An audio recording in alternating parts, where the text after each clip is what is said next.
What's going on, everybody? Welcome back to GmiasWorld Podcast. And right now we're going to be taking a look at Week 1, September 7, 2023 of the NFL season 2023 to 2024. And we're going to be talking about Kadarius Toney a lot in this podcast, but it's not all about Kadarius Toney. Well, maybe it is.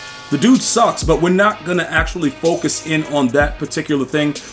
Since the game, a quarterback, as you know, Patrick Mahomes did what any quarterback would do. Well, I don't know if any quarterback, because if I was the quarterback, I wouldn't have said the stuff that he said about trusting in Kadarius Toney, because obviously the guy sucks. But we don't need to focus in on that. You know, he was the MVP of the Lions last night, but let's focus in on anything other than Kadarius Toney because he sucks. All right, let's first look at what Dan Campbell was able to do with this Detroit Lions football team. I think, personally, that was one of the biggest upsets in a long time that I've seen in an opener. And it's not because of, it's not because of the fact that everybody was all in, regardless that they didn't have Chris Jones, a very, very huge part of that defensive inside. Listen, guys, the way that defense works, let me just break it down for a lot of people, right? When you look at a guy like Chris Jones, look at what he did for the defense during their Super Bowl runs. Just take a look. The trenches are a huge, huge thing. And everybody thinks you can just get rid of players and, oh, that guy you could replace. No, it's certain things that you just can't do. And one of those things with that holdout that's very, very bad. Obviously, the injury during practice this week to Travis Kelce is not cool either. But losing those two players, we're going to talk about Travis Kelce and how huge he is to the offense. Obviously, we saw that because Rashee Rice, you know, he's a rookie, bro. He sucks right now. Like, he has to grow in. Sky Moore, he sucks. Like, dudes went out there and was just straight trash. All right? But we're going to talk about a few things. Now, Rashee Rice obviously got a touchdown, so we're not going to go too crazy about him. But, you know, they could have done more. They could have done a little bit more, even though he only dropped 2 passes. I got to spread it out because we can't just go in on Kadarius Toney because he made every highlight of what not to do in a football game. But let's go back to Chris Jones, all right? Chris Jones is a dominant defensive player. And for some reason, you know, these NFL teams, they feel that they can just, you know, all right, you know, you're playing well, your contract is coming up, we'll wait to see what you do. In the times that we live in, when people are not able to be comfortable putting their bodies on the line anymore, like back in the day with Night Train Lane, that dude was grabbing dudes by the throat, ripping out their jugular, and then going to work at Home Depot because they didn't really have any money after the, you know what I'm saying? Like, it wasn't that type of thing. But he was also dealing with a lot of stuff as well. And they weren't getting paid for what they were putting out there. Obviously, the NFL was growing. It was a lot of different things going on. I can name so many players that played during this era when football was extremely violent and they just weren't getting anything out of it. These players now realize, look, even with all the safety precautions, we still got to get paid. Every time that this man, Chris Jones, is in the trenches, he's putting his body on the line. It's on the wrist, like somebody gonna fall in the back of his hamstring. These are big men out there that can be injured, you know, for any little thing. So for you to look overall at your team and say, you know what? We don't need this guy right now. We're Super Bowl champs. We got Mahomes. Mahomes is an offensive player, guys. All right? So the ownership has to understand that. You don't just put any guy, no Shannon Sharp, in that position and it's just going to be the same exact thing. That hurt them a lot defensively because they saw, even when they ended the game and they ran the ball right up the middle, I don't think Chris Jones is allowing that. Like he would have, you know, done something about that. Like, he'd be like, yo, I take offense to that. You want to run it right through the hole. You know what I'm saying, dude? But that's not what happened because he wasn't there. Now, we jump over to the fact that offensively, when we look at the receiving core, right, and we look at Scantling, we look at Watson, Gray, Pacheco, we look at Rice, we look at Bell, McKinnon, Edwards-Helaire, Kadarius Toney's all the way down there. He had 5 targets, 1 pass for 1 yard. He sucks. Let's get back to that. But look, Travis Kelce is a huge part of this offense. So once I knew he was out, I just threw everything on the table and said, look, I'm going with Mahomes. Because Mahomes usually can make a lot of plays. He did have some opportunities late in the game, but his receivers just kept dropping the ball. They kept dropping. It's nothing he can do. If Watson is going to drop a wide open pass, he just got to drop it, dude. Like, listen, you know what I'm saying, bro? He got a family. Like, yo, I'm going to drop the pass. I got to make sure my hands work so I could go home and make dinner for my family. You know what I'm saying? Like, he has priorities. Like, you can't get mad at Watson for dropping a wide open pass. You know what I'm saying? The only dude that was out there handling his business is Scantling. 2 for 2, but he had no touchdowns. Rashee Rice, Blake Bell, and dudes were able to come up with touchdowns. But obviously, the way that the game was playing out, the Lions deserve a lot of credit as well. And that's why I'm going right in on the Chiefs because they are the Super Bowl champions.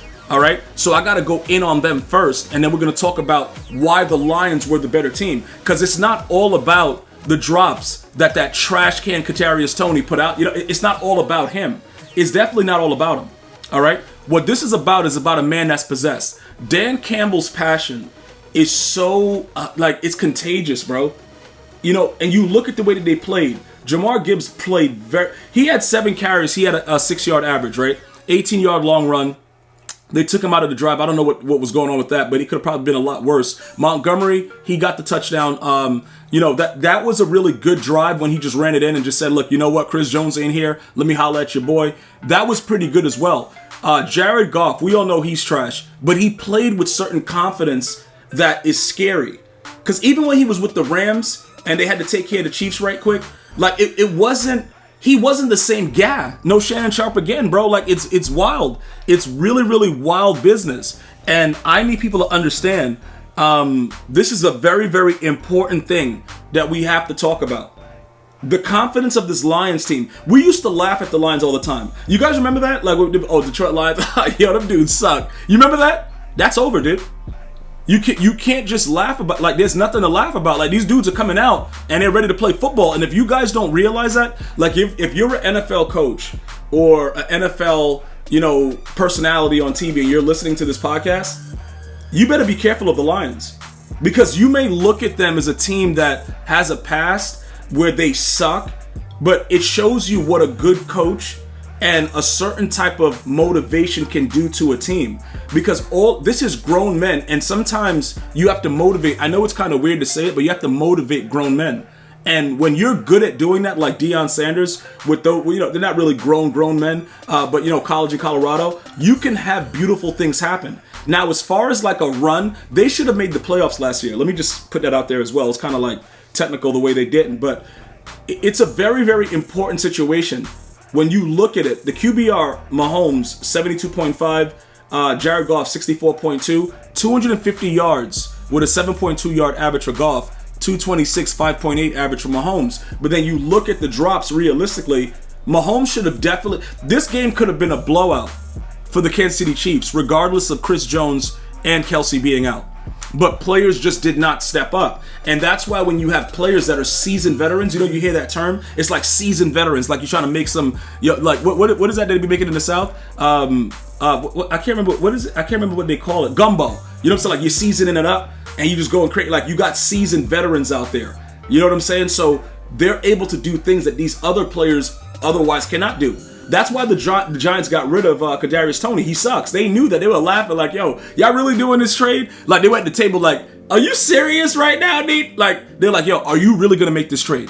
But they had to have the poker face on yo, Kadarius Toney's pretty good, man. The Giants GM yo, yeah, he's good, man. Lying. They went to church and splashed themselves with holy water after that trade. Because it was so bad, bro, for them to do another team like that. But that's what happens. And with the way that they played, right? Travis Kelce plays, I believe Kansas City wins this game. Even if only Chris Jones plays, I believe Kansas City wins this game. But that's not what happened. So we have to look at what the reality is. You only can play what's put out there, and injuries are part of the game. So we can go back and forth about, if this. The reality of it is the players that were put out on the field for the Chiefs last night were not up to par. And what did the Lions do? They took advantage of that. So that's pretty much what the game was. But like I said, they played with confidence. Josh Reynolds played with confidence. Amon St. Brown, he probably didn't go too crazy, but your fantasy teams probably did pretty well with his 71 yards and his 1 touchdown. But these are things that actually went on where you have to look at the way that it actually, the way that it played out was really, really good. And people have to, respect that. I believe that you have to give Detroit a lot of respect, regardless of the outcome because of the injuries. You have to look at the fact that they played the Super Bowl champions, and that's the title they're going to have all year long. So I think that we're going to see something happen with Chris Jones this week. I think, hopefully, I don't really know what's going on with that injury, but maybe, Travis Kelce starts to feel better with the hyperextended knee, and then we start to see more of what the Chiefs are. But you can't give the guy 4th and 22 with a guy. What's that guy's name we've been talking about this whole? Kadarius Toney, dog. That guy sucks. But ultimately, I'm very happy that football is back, and I hope you guys are enjoying what this is. And I hope to see you guys very, very soon as we get, the GmiasWorld podcast kicked off for the season. And you guys go ahead and have a blessed day. I'm going to see you guys and girls next time. As always, have a beautiful day. One love, y'all.